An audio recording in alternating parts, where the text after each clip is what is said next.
Thank you, thank you. The reason that I created this podcast is because I want to feel better. So many of the right-wing talk show hosts that I've listened to over the years make me feel worse, more anxious, more fearful, angrier. And I want to feel better, and I want the people who listen to my podcast to feel better after having listened to it than they did at the beginning.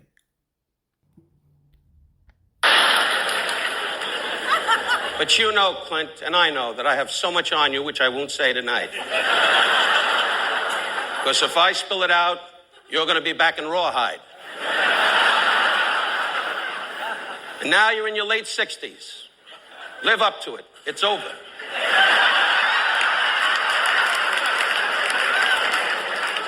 But Clint, I understand you're engaged now. I don't know if that's official, but whatever the story is, dear, good luck.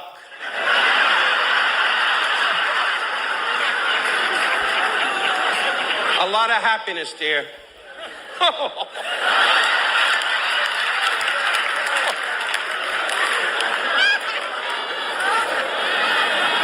But we had great days together, Clint. Let's have lunch. God bless you, and I love you. Good morning. It's Wednesday, Management Wednesday, May the 1st, and this is The True Conservative. Welcome to all the butchers, bakers, and candlestick makers out there. I'm Ron, your host, and the only true conservative in the United States today. So today, after the Serenity Prayer and the patriotic song of the day, we will have the patriotic shorts, motivation, Bishop Barron, Ayn Rand, the 33 strategies of war, and management of the absurd. All that and more when I get back.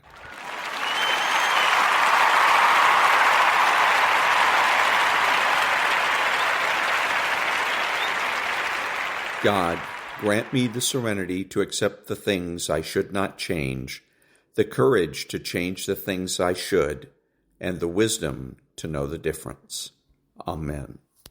When first the sun o'er ocean glowed, and earth unveiled her virgin breast, supreme mid-nature's vast abode, was heard the Almighty's dread behest.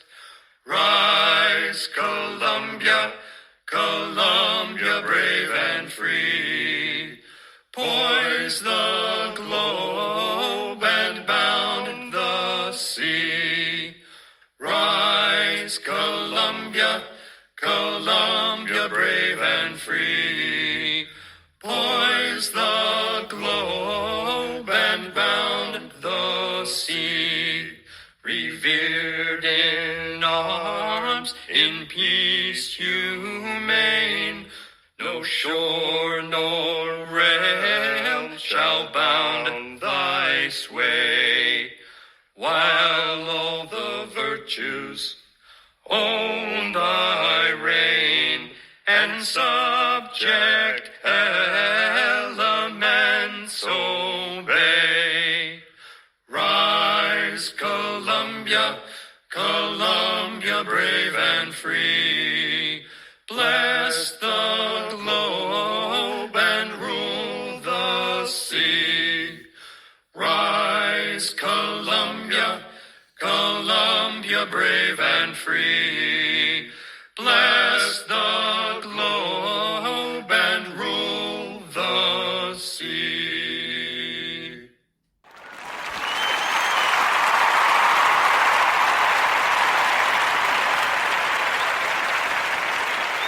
Thank you. Now, Barney and Company headlines. Sounds in 30 minutes. Let's get right to Barney and Company. Stu, take it away. All right. Good morning, Maria. Good morning, everyone. Pitched battles on the UCLA campus overnight.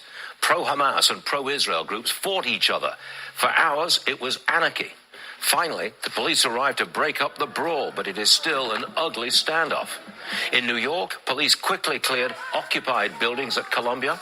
In New Orleans, Tulane University was cleared. In Utah, tent encampments removed. At City University in New York, same story. Questions. Why did it take so long to take action? Blatant and hateful anti-Semitism has been on display for weeks. Where is President Biden? He issued a tepid statement, but Donald Trump went on Hannity. Who is behind the campus chaos? Many of those arrested were outside agitators. You are waking up to disturbing scenes at our colleges. You're also waking up to a very big day for your money. The Fed will address interest rates this afternoon. No change expected. Stocks are, though, selling off a little again. The Dow, remember, is coming off its worst month in nearly 2 years. It's down again this morning. The S&P, more selling there. And the Nasdaq, that's coming off its worst performance in 7 months. And it, too, is down again. But just look at Bitcoin. It fell well below 58,000 bucks earlier. It struggled back to 57.8 as we speak. Interest rates are at elevated levels ahead of the Fed announcement. The 10-year getting close to 4.7%, 4.66 to be precise. And the 2-year is holding above 5%, 5.03. Gold barely hanging on to 2,300 bucks an ounce. It actually dropped below that at one point today. 23.08 is where we are. Politics. The White House is considering allowing some Palestinian refugees from Gaza to come to America for their own safety. How will that play politically? The administration is considering reclassifying marijuana as a less dangerous drug. How will that play out politically right before the election? On the show today, Trump on trial in New York. The judge threatens jail for contempt. We'll speculate on what might happen if they really do put him in prison. And the continuing contrast between President Biden and Donald Trump. While Columbia was cleared and riots tore UCLA apart, Trump demanded action against anti-Semitism. Biden put out a tepid statement. This is a big day in politics and money. It is Wednesday, May 1st, May Day, 2024. Barney and Company is about to begin. He asked 3 questions that I found absolutely stunning. He said, why did it take so long for police to respond? Where was Joe Biden? And who's running these protests? These are all questions he is supposed to answer. These are all questions that the news departments are supposed to be answering. It shouldn't take that long to figure out, number one, who's running this? What groups or organizations are creating this chaos, because this is not spontaneous, created by the students themselves. They don't wake up in the morning and say, instead of going and taking a midterm, I'm going to go ahead and run out into the quad and make a disturbance. So he should be answering those questions, not asking those questions. Again, non-profit news now. Back in a minute.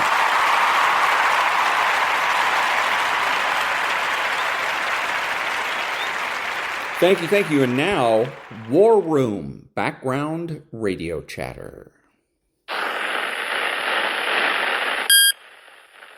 What's the source and distance to nearest squad? Over. Roger, closest squad is a 200 meters.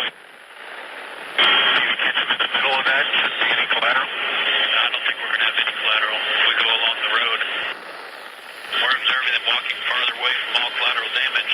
Roger, give me a good estimate on distance from that last bigger group of quads. They're about 200 meters from the quad. Right now we see nearest quad 200 meters. At least, probably more than that. We are now 200 meters from the closest quad, still staying in a tight group with their weapons, requesting the clearance to fire. Over.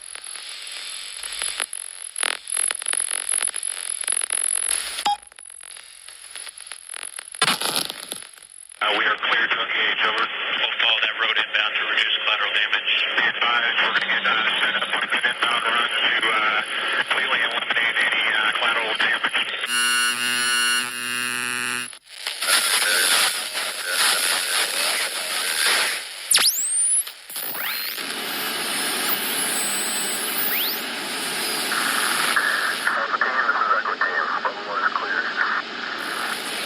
Yeah, Roger, I know what you're talking about. I call Charles, quick draw.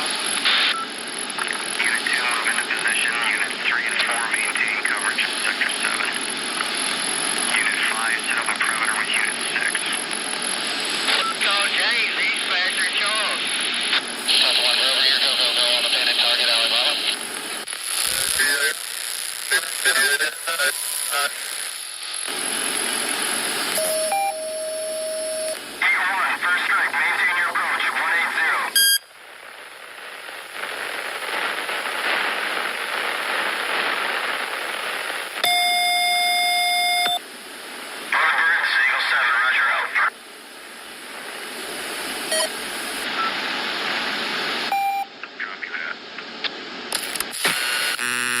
Hold your fire until I get the signal.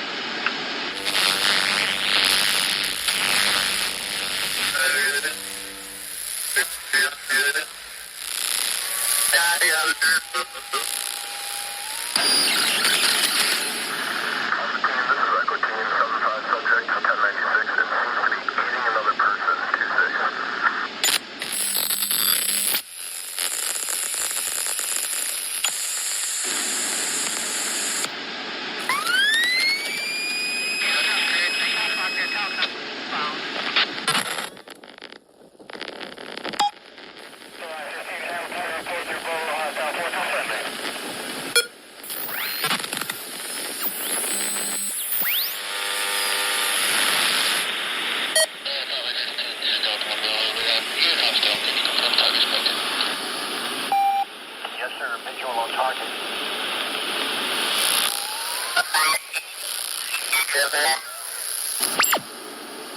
Delta 1, wherever it is, frontline 15, confirm those hits are good. Request follow-up with 200.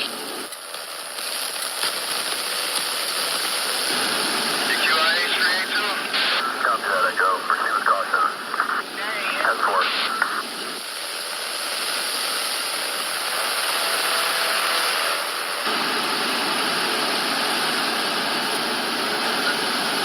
Keep an eye on sectors 5 and 6.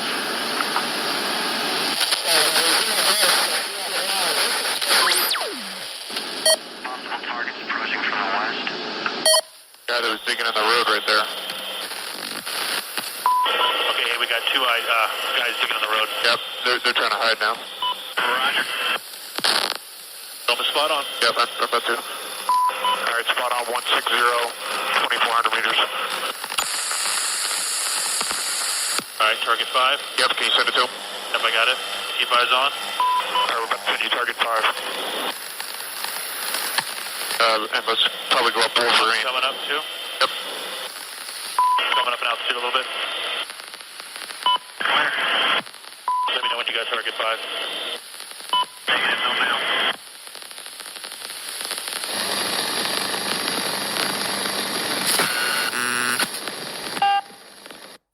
And that was War Room Background Radio Chatter. Back in a minute.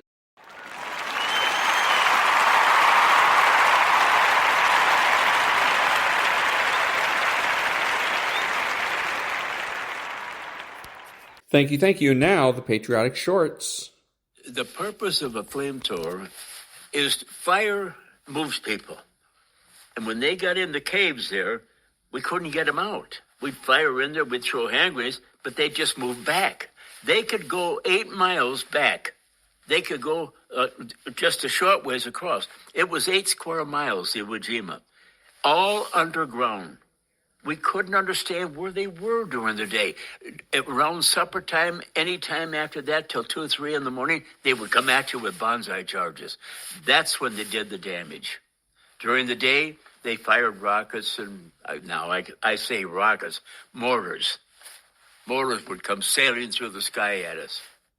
I can pretty truthfully say that whole day I was not fearful. I was exposing myself time and again. The last part of the story about these guys dying, I stayed out there. I gave the order, since we couldn't go forward, I started telling people to withdraw. And they started coming back. I stayed. That was the first guy out, and I was the last guy back.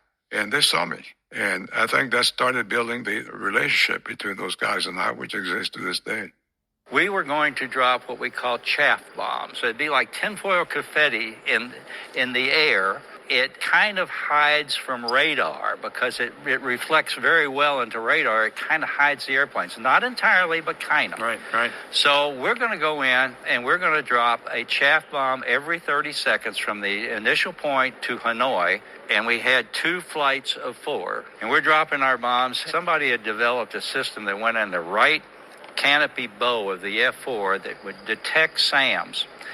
And it was a little round scope, and it had a little red light under it. This light would strobe at where the SAM radar was tracking you. So if somebody was tracking you over here, you had a strobe over there. It was totally useless in linebacker. There were SAMs everywhere, airborne, so the red light was on all the time, and there were strobes all the way around you because SAMs were tracking you all the time. So you had to visually identify them.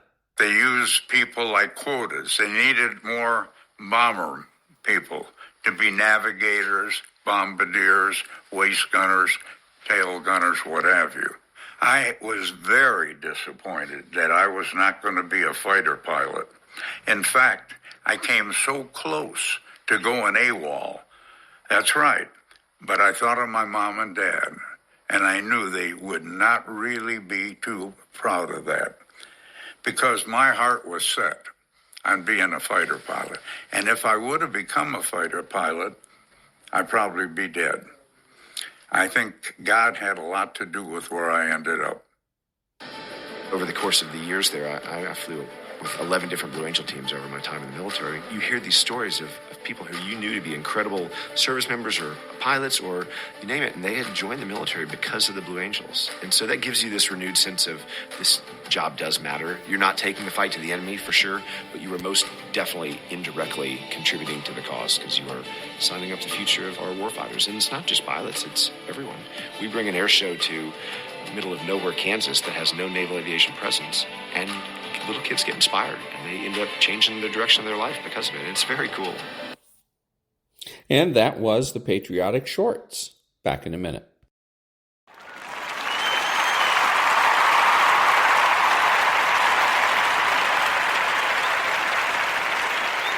Thank you. And now a little bit of motivation.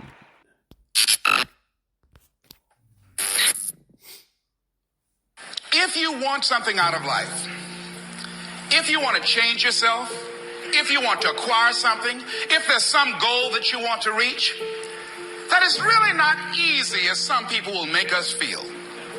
That living your dream, changing your behaviors, overcoming negative habits, it's challenging. It's hard. That living alone is just very difficult. And once we begin to come to grips with the fact that living is difficult, life is very challenging. So how do we begin to nurture that hunger? What are the characteristics or the qualities of people that are hungry? What will it take for me to get some of the things that I want? And being hungry for those things, number one, you've got to work on yourself.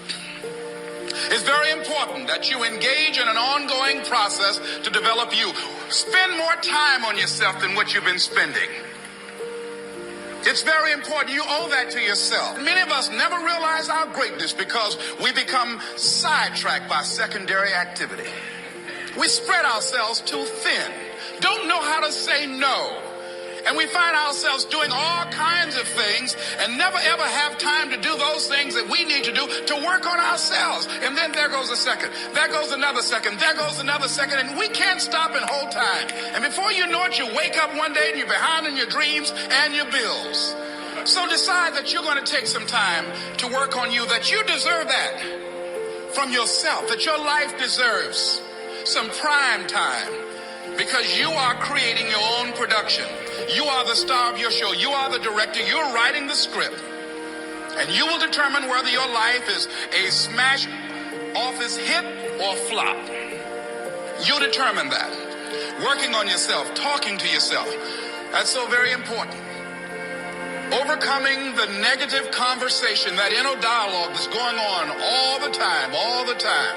Even when you don't want it to be there. You can't stop yourself right now from thinking. You can't do it. It's going on. And so learning how to empower yourself, part of doing that is standing up to yourself. You've got to stand up inside yourself sometimes and say, shut up. I was going to give a presentation, and this voice inside of me saying, you can't do this. You don't have everything it takes. I shut up. You'll get scared sometimes. Your mind will go blank on you. Some people you will allow to unnerve you. And you wonder, what's wrong with me? I'm not crazy. That's why you've got to learn to make a conscious, deliberate, determined effort to stand up inside yourself. Working on yourself, watching that inner dialogue, it will determine the quality of your life. When you're working on something you want to achieve, you have got to stand up to that voice. You've got to sell yourself every day on your abilities, on what you're doing, on the goal that you want to reach. You've got to sell yourself every day, every day, every day. According to your level of belief, it will manifest itself in what you're doing. Whatever we have right now, whatever we're demonstrating in our lives, is a result of what we believe subconsciously that we deserve. And part of increasing that belief level is that you have got to convince yourself every day when you have something you want to do. If you don't develop the courage to do that which has been given you to do, and you spend a lot of time going around trying to convince other people or trying to get their approval, what will happen is that you will lose your nerve. And other people will convince you that what you're doing doesn't have any value, and you'll give up on your dream. Wherever you are, whatever you're doing, do it with everything that you have. Develop the habit of giving more than what you're paid for. Develop the habit of setting standards that others will be measured by. Someone said, do not go where the path may lead, but go where there's no path and leave a trail. I was at a corporation, and they're going through downsizing and going to lay off some 1,500 people over the next few weeks. And those people that stay there 9 times out of 10, they're just going to do just enough to keep from getting fired. But if you can begin to harness yourself and say that where I am, I'm going to do the best I can with what I got, because that is an expression of who I am. If you get into the habit of just being mediocre, it will become a part of your consciousness. If you get in the habit of giving less than what you have it within you to give, it will begin to reflect itself in your personality. And so you want to set some high standards for yourself. Aurelia said, stop living your life like you have 1,000 years to live. In life, you're either here today and you're gone today. If there's something that you want to do and you can't do it all at one time, do just a little bit of it. A friend of mine, Bobby Kerr, used to be a roommate. Pretty soon the job where Bobby worked, they transferred him to another location. He went out to celebrate with the people on that new job site. And Bobby suffered a massive heart attack and died. Bobby didn't drink and didn't smoke, was under 40, and he died. Ask your question, how much time do you have left? How much time do you have left? When you start thinking about that, we don't know. We don't know. Bobby took all the greatness and all of the talent and all of his abilities to his grave with him. He didn't use all his stuff. And most of us do that. Most of us don't use the stuff that we have brought into the universe. And we want to make a conscious, deliberate, determined effort to start living life with a sense of urgency and using what we've got. Using ourselves up, sharing what we brought into the universe to share. Because if we don't, nobody else will. Stop wasting valuable time, knowing that if we begin to live our lives as if each day were our last, our lives will take on a whole new meaning. And take on a whole new expression, valuing each moment that we are blessed with.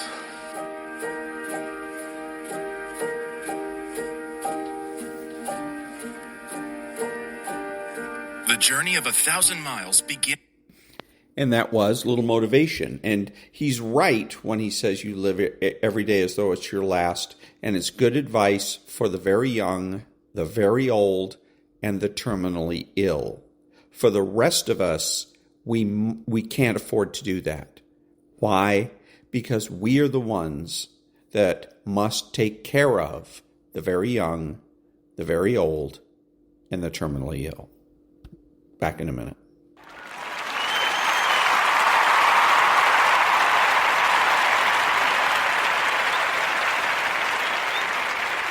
Thank you. Now, the Daily Dad for May the 1st.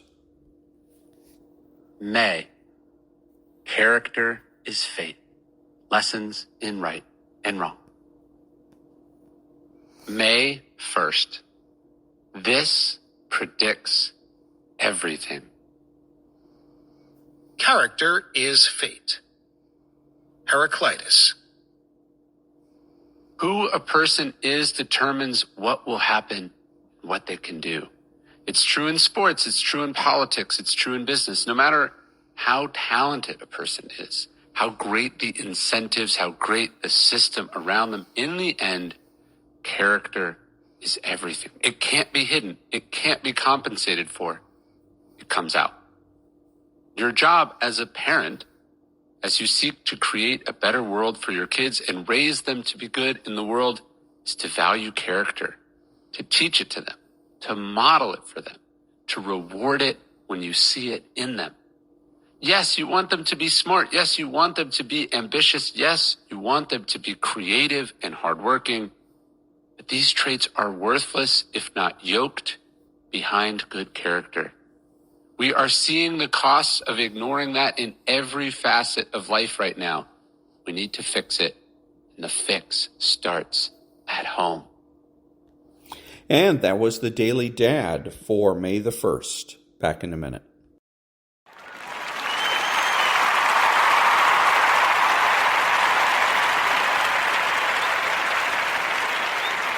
Thank you. And now, Bishop Robert Barron. The greatest male saint in the history of the church was not a pope, not a bishop, not a priest, not a deacon, not a hermit, not a monk. The greatest male saint was a husband and layman and a simple worker. So, St. Joseph. A very interesting thing, a curious thing. Joseph never speaks in the Gospels. There's no account of Joseph ever saying anything. Rather, he listens and does what he's told. The saints are those who disappear into the mission of the church. Saint isn't drawing attention to himself or herself. Well, I think the example par excellence of that is St. Joseph. There's no crowing. There's no, hey, look at me. There's no, let me tell you what I'm doing. He listens, does what he's told, gets about the mission that God gives him. That makes him a deeply attractive and appealing figure, I think, to a lot of people. And that was Bishop Robert Barron. Back in a minute.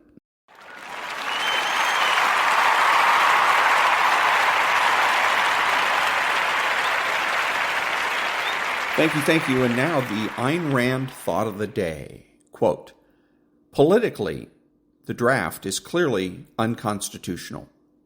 No amount of rationalization, neither by the Supreme Court nor by private individuals, can alter the fact that it represents involuntary servitude. A volunteer army is the only proper, moral, and practical way to defend a free country. Should a man volunteer to fight if his country is attacked? Yes. If he values his own rights and freedom, unquote. And that was the Ayn Rand thought of the day. Back in a minute.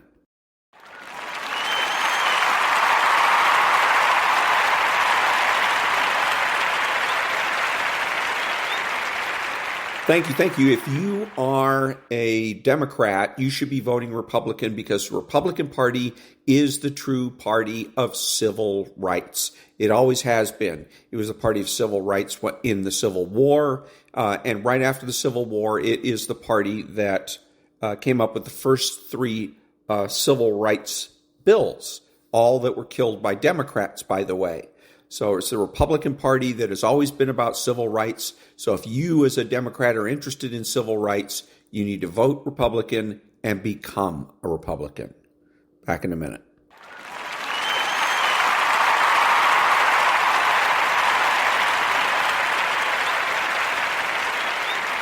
Thank you. And now chapter 25 of the 33 Strategies of War. Chapter 25. Occupy the moral high ground. The righteous strategy. In a political world, the cause you are fighting for must seem more just than the enemy's. Think of this as moral terrain that you and the other side are fighting over. By questioning your enemy's motives and making them appear evil, you can narrow their base of support and room to maneuver. Aim at the soft spots in their public image, exposing any hypocrisies on their part. Never assume that the justice of your cause is self-evident. Publicize and promote it. When you yourself come under moral attack from a clever enemy, do not whine or get angry. Fight fire with fire. If possible, position yourself as the underdog, the victim, the martyr. Learn to inflict guilt as a moral weapon. The moral offensive. In 1513, the 37-year-old Giovanni de' Medici, son of the illustrious Florentine Lorenzo de' Medici, was elected pope and assumed the name Leo X. The church that Leo now led was in many ways the dominant political and economic power in Europe, and Leo, a lover of poetry, theater, and painting, like others in his famous family, wanted to make it also a great patron of the arts. Earlier popes had begun the building of the Basilica of St. Peter's in Rome, the preeminent seat of the Catholic Church, but had left the structure unfinished. Leo wanted to complete this mighty project, permanently associating it with his name, but he would need to raise a fair amount of capital to be able to pay for the best artists to work on it. And so in 1517, Leo launched a campaign to sell indulgences. Then, as now, it was Catholic practice for the faithful to confess their sins to their priest, who would enforce their contrition by assigning them a penance, a kind of worldly punishment. Today, this might simply be a prayer or a counting of the rosary.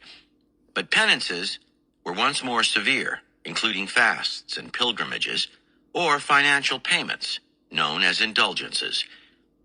The nobility might pay an indulgence in the form of a saintly relic purchased for their church, a large expense that would translate into the promise of a reduced time spent in purgatory after death. Purgatory being a kind of halfway house for those not evil enough for hell, not good enough for heaven, so forced to wait. The lower classes might pay a smaller fee to buy forgiveness for their sins. Indulgences were a major source of church income. For this particular campaign, Leo unleashed a squadron of expert indulgence salesmen across Europe, and the money began to pour in. As his chief architect for the completion of St. Peter's, he appointed the great artist Raphael, who planned to make the building a splendid work of art, Leo's lasting legacy to the world. All was going well until in October 1517, news reached the Pope that a priest named Martin Luther, some tiresome German theologian, had tacked to the doors of the castle church in Wittenberg a tract called the 95 Theses. Like many important documents of the time, the tract was originally in Latin, but it had been translated into German, printed up, and passed out among the public. And within a few weeks, all Germany seemed to have read it. The 95 Theses was essentially an attack on the practice of selling indulgences. It was up to God, not the church, to forgive sinners, Luther reasoned, and such forgiveness could not be bought. The tract went on to say that the ultimate authority was Scripture. If the Pope could cite Scripture to refute Luther's arguments, the priest would gladly recant them. The Pope did not read Luther's writings. He preferred poetry to theological discussions. And a single German priest surely posed no threat to the use of indulgences to fund worthy projects, let alone to the church itself. But Luther seemed to be challenging the church's authority in a broad sense, and Leo knew that an unchecked heresy could become the center of a sect. Within recent centuries in Europe, the church had had to put down such dissident sects by the use of force. Better to silence Luther before it was too late. Leo began relatively gently, asking the respected Catholic theologian Sylvester Mazzolini, usually known as Prierius, to write an official response to Luther that he hoped would frighten the priest into submission. Prierius proclaimed that the Pope was the highest authority in the Church, even higher than Scripture. In fact, that the Pope was infallible. He quoted various theological texts written over the centuries in support of this claim. He also attacked Luther personally, calling him a bastard and questioning his motives. Perhaps the German priest was angling for a bishopric? Prierius concluded with the words, "Whoever says that the Church of Rome may not do what it is actually doing in the manner of indulgences is a heretic." The warning was clear enough. Leo had much on his mind during these years, including turmoil in the Ottoman Empire and a plan to launch a new crusade. But Luther's response to Prierius got his attention right away.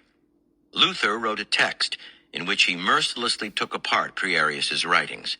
The church, he argued, had failed to answer his charges, and to base its arguments on Scripture. Unless its authority in granting indulgences and excommunicating heretics was rooted in the Bible, it was not spiritual in nature, but worldly, political, and that kind of authority could and should be challenged. Luther published his text alongside Prierius, allowing readers to compare the two and come to their own conclusions. His direct quotation of Prierius, his audacious and mocking tone, and his use of recently developed printing technology to spread his message far and wide, all this was quite shocking and new to church officials. They were dealing with a clever and dangerous man. It was now clear to Leo that the war between the church and Luther was a war to the death.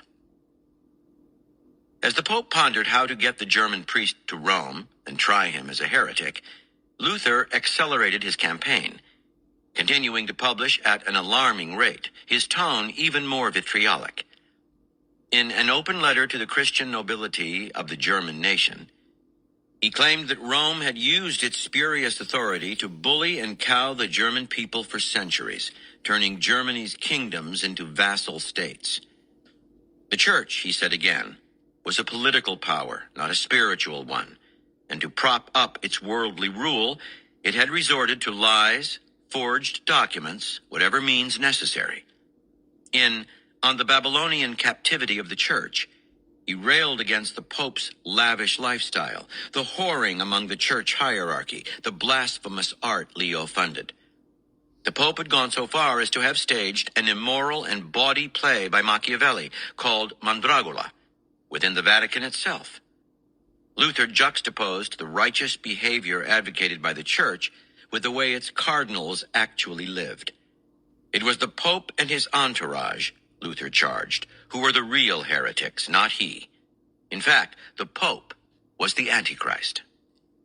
It seemed to Leo that Luther had responded to Prierius's threat by raising the temperature. Clearly, the threat had been weak. The Pope had been too lenient. It was time to show real force and end this war. So Leo wrote a papal bull threatening Luther with excommunication. He also sent church officials to Germany to negotiate the priest's arrest and imprisonment. These officials, however, came back with shocking news that altered everything. In the few short years since the publication of the 95 Theses, Martin Luther, an unknown German priest, had somehow become a sensation, a celebrity, a beloved figure throughout the country. Everywhere the Pope's officials went, they were heckled, even threatened with stoning. Shop windows in almost every German town contained paintings of Luther with a halo over his head. 9/10 of the Germans shout, "Long live Luther," one official reported to Leo, and the other 10th, "Death to Rome." Luther had somehow aroused the German public's latent resentment and hatred of the Church, and his reputation was impeccable. He was a best-selling author, yet he refused the income from his writings, clearly practicing what he preached. The more the Church attacked him, the more popular Luther became. To make a martyr of him now could spark a revolution. Nevertheless, in 1521, Leo ordered Luther to appear in the town of Worms before the imperial diet, a gathering of German princes, nobles, and clergy organized by the newly elected Holy Roman Emperor Charles V. Leo hoped to get the Germans to do his dirty work, and Charles was amenable. A political creature, worried by the anti-authoritarian sentiments that Luther had sparked, he wanted the dispute over. At the Diet, he demanded that the priest recant his teachings. But Luther, as usual, refused, and in dramatic fashion, uttered the memorable line, "Here I stand. I cannot do otherwise. God help me." The emperor had no choice. He condemned Luther as a heretic and ordered him to return to Wittenberg to await his fate. On the way home, however, Luther was kidnapped and taken to Warburg Castle. The kidnapping had actually been planned and executed by his many supporters among the aristocracy. He was safe. Living in the castle under an assumed name, he was able to ride out the storm. Leo died that year, And within months of his death, Luther's ideas and the reforms that he had advocated had spread throughout Germany like wildfire. By 1526, a Protestant party was officially recognized in different parts of Europe. This was the birth of the Reformation, and with it, the vast worldly power of the Catholic Church, at least as Leo had inherited it, was irrevocably broken. That obscure, pedantic Wittenberg priest had somehow won the war. And that was the 33 Strategies of War. Back in a minute.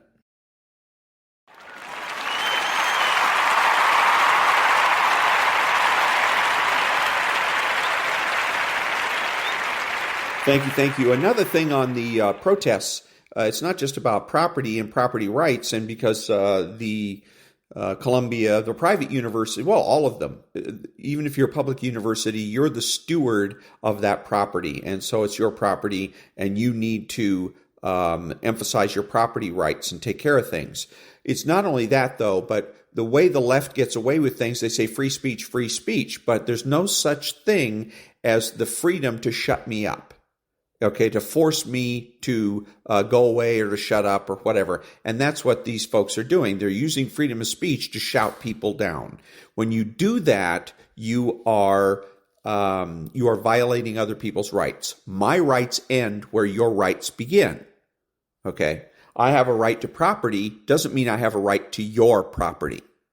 So that's where the administration could get involved, get the DOJ involved, and start conducting investigations into these groups for violating people's civil rights, criminal and civil investigations.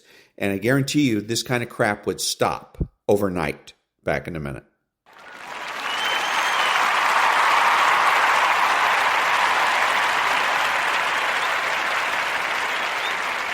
Thank you. Now, Stuart Varney's My Take. Folks, now this. There are times when the president should be out front leading. Surely, the anti-Semitism on campus is one of those times that calls for direct presidential engagement. After all, it's been going on for weeks, but Biden has just shrugged it off. His press secretary said the White House would leave it to the colleges. Then, last night, a riot at UCLA. Pro-Hamas and pro-Israel groups fought pitched battles. It was hours before the police forced the two sides apart. Where was President Biden? He left it to John Kirby to put out a rather tepid statement saying, quote, hate speech and hate symbols have no place in this country, okay? Where is the forceful condemnation of blatant anti-Semitism? Why not a public appearance, for heaven's sake? Instead, CBS News reports that Biden is considering bringing some Palestinians to America to keep them safe. What a contrast with Donald Trump. While Biden was saying as little as possible for fear of losing votes, Trump was forthright and immediate. He was on with Sean Hannity last night and said this, roll it. Biden has to do something. Biden is supposed to be the voice of our country, and it's certainly not much of a voice. It's a voice that nobody's heard. And look, I don't think he's able to do it. I don't think he's got what it takes to do it. In my opinion, he's right. And it's a familiar theme. Biden doesn't have what it takes to lead. He doesn't have the energy. He doesn't have the mental agility to answer questions. And Trump, obviously, does. Second hour of Varney just getting started. So again, the issue here with regards to the protesters is twofold. Number one is it's a property rights issue, and the universities could shut this down really quick if they were determined to do so. Second thing is that this is a civil rights issue. These groups are violating the civil rights of students on campus. That should be referred to the Department of Justice for investigation and prosecution criminally and civilly. Back in a minute.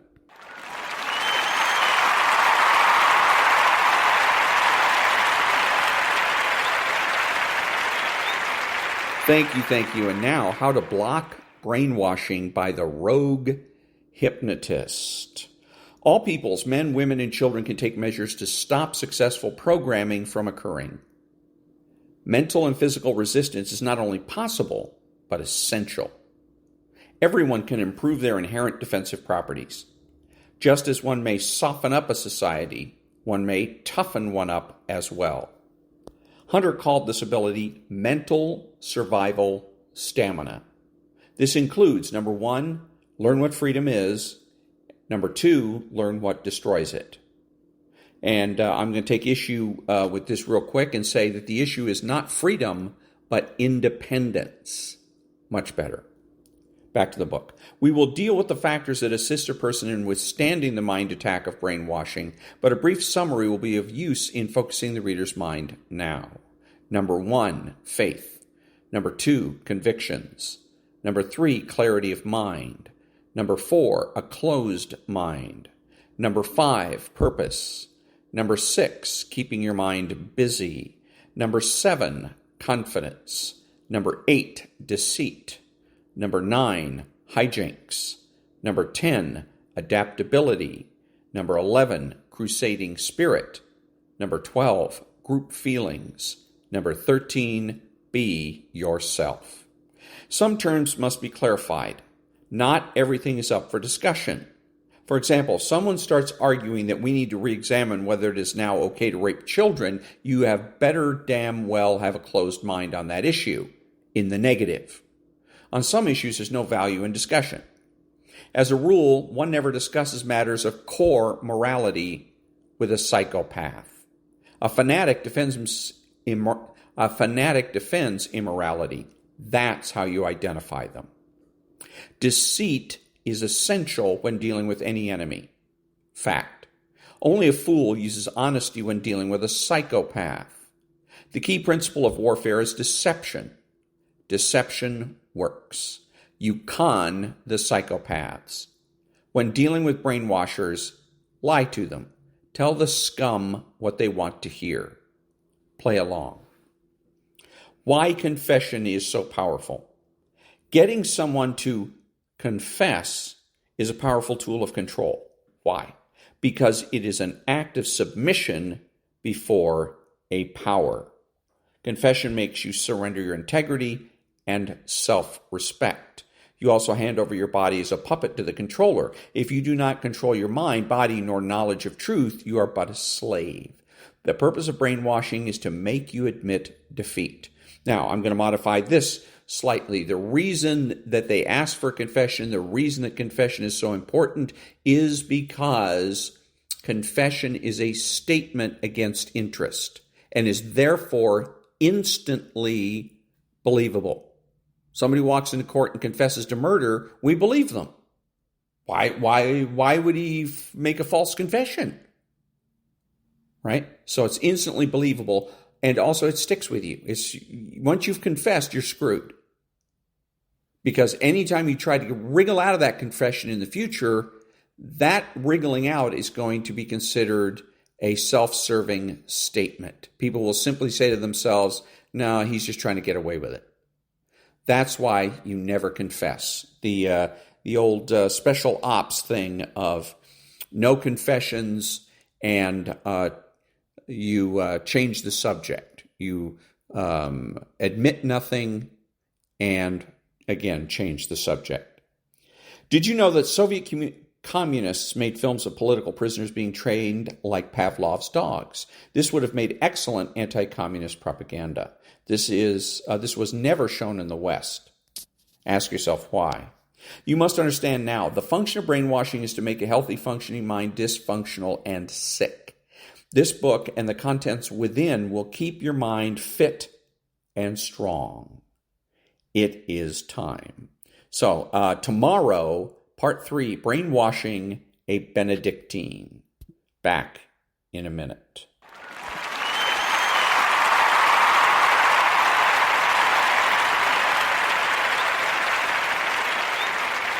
Thank you. And now, the Management of the Absurd by Richard Farson.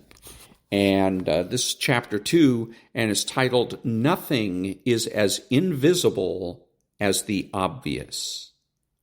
The most important discoveries, the greatest art, and the best management decisions come from taking a fresh look at what people take for granted or cannot see precisely because it is too obvious. I call this the invisible obvious. Consider these examples. James Watt started the Industrial Revolution with the simple observation of the power of steam escaping from his tea kettle. It led to the invention of the steam engine. But to millions of others who had seen the same homely phenomenon, that possible new source of power was invisible. Researchers had long observed that penicillin mold inhibited the growth of bacteria on an agar plate. But it took Alexander Fleming to realize that the mold might also inhibit the growth of microorganisms in the body. His observation, of course, led to the development of antibiotics. From their beginnings in the 19th century, and for many years thereafter, automobiles were manufactured individually by teams of multi-skilled craftsmen who were responsible for constructing the whole machine. Henry Ford recognized the invisible obvious, that if workers were assigned only one task and repeated it and performed it repeatedly, automobiles could be built in far more efficient manner. That was the beginning of the assembly line of mass production and of the new industrial age. Going to the source. In the early 1970s, a chain of convenience stores asked the Western Behavioral Sciences Institute to help them reduce store robberies. These stores were not robbed all that often, only about once a year or so on average, with a typical loss of only $100. But the company didn't want its employees to be frightened, and it wanted to avoid the risk of escalation into violence. For years, the Institute had employed ex-offenders, including several former armed robbers, to research assistance on various of its behavioral science projects. One day, the obvious became visible. Robbers knew about robbing, and we turned to these ex-offenders as the major resource for our study. They told us why and how they decided to rob a store and what went on in their minds during the robbery.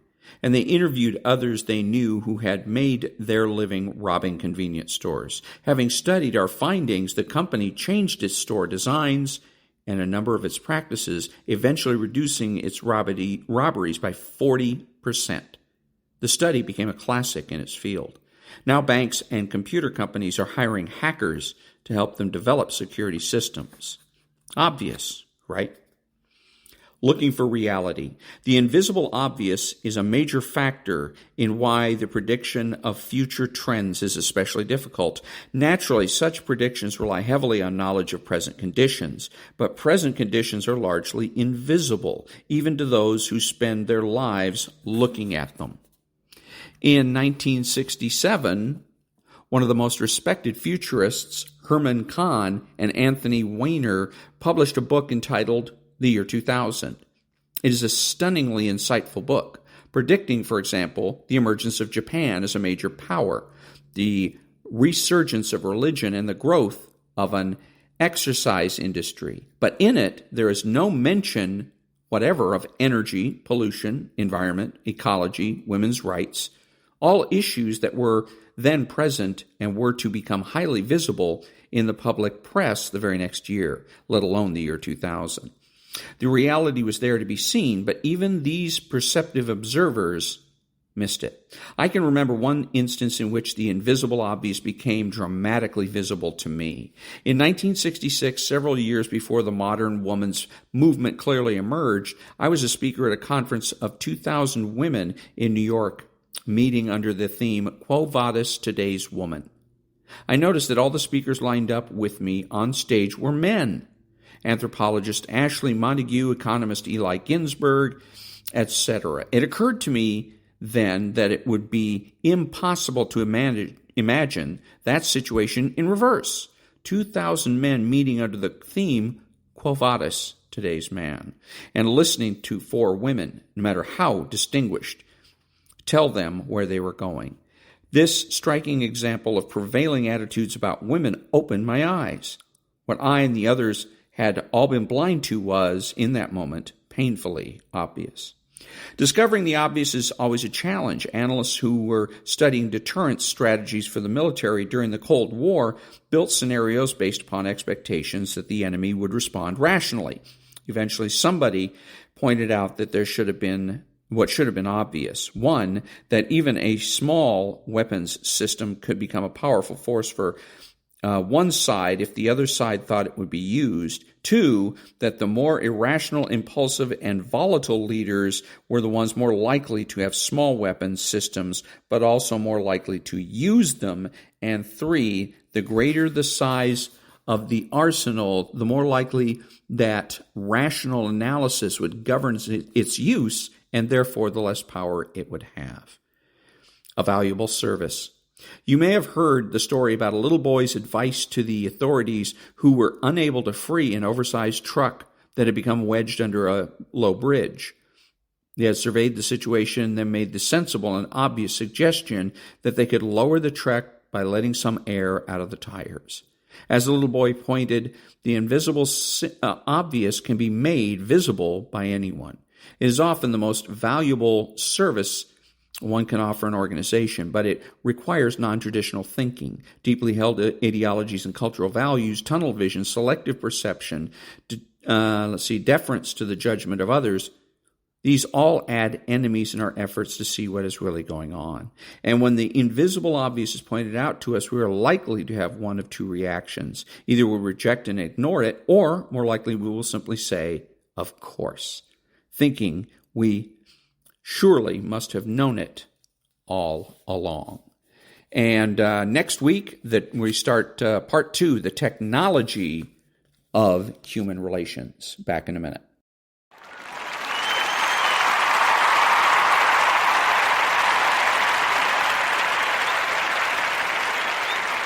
Thank you. The following is one of my voiceover demos. If you're a voiceover artist and you would like to advertise one of your demos on my podcast, please send an MP3 to thedrill12, all one word, at gmail.com. That's thedrill12 at gmail.com. Back in a minute. Americans love scenery. We want to see it all, from one coast to the next. Mount Rushmore down to the Everglades. So hop into a Chevy Malibu and take the scenic route. It's the car you knew America could build. There's a place where people count on friendships they can trace back generations, where they can count on the same stool at the coffee shop waiting for them every morning. This place is called Glen Ellen, and you can find it in every bottle of Glen Ellen wine. This is craft brewed Herman Joseph's, the smoothest, easiest drinking specialty beer in the entire solar system. And I believe you'll find drinkable in the dictionary right after don't order a beer you can't drink. Zoingo! Boingo! The freestyle pogo with more boing, more bounce. Bounce further, bounce higher with Zoingo Boingo. To see what makes Arrowhead Mountain Spring water different from those other waters, you have to go back to the source. And with Arrowhead, that means going back a little farther and longer than most. Between security challenged and security strengthened, there's one important word: how. And it is the how that makes all the difference to our nation and our world. Lockheed Martin. We never forget who we're working for. What makes Kraft Singles so good? 2 out of every 3 kids don't get the recommended amount of calcium. But with Kraft Singles, they get a good source of calcium and the taste they love.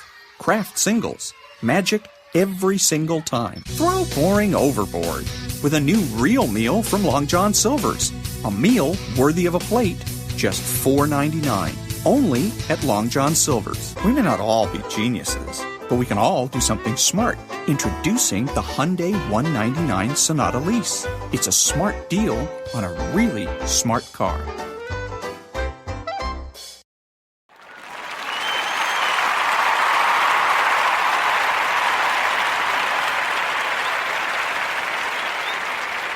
This is Ron, your host, the only true conservative in the United States today, bidding adios to all the butchers, bakers, and candlestick makers out there, and reminding you that you are not neutral and that the government has no rights.